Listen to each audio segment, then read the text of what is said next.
Hi guys, welcome back to my channel. Ngayong araw pupunta ako sa condo ng friend namin para makiswimming.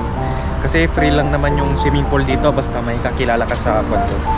And for today's video, kasama ko ang tropa upang makiligo sa condo ng aming kaibigan. Pero syempre, magpapanggap kami na dadalawin namin ang aming kaibigan upang papasukin kami.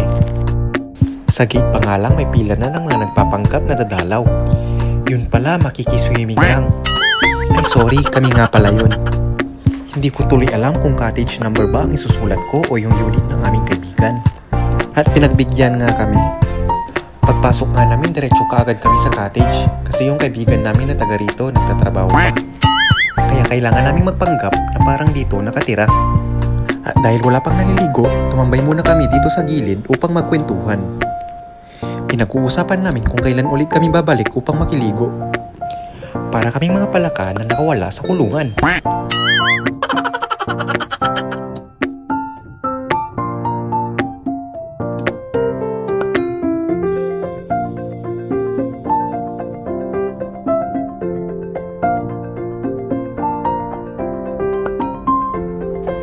Hanggang sa muling pagsiswimming, paalam!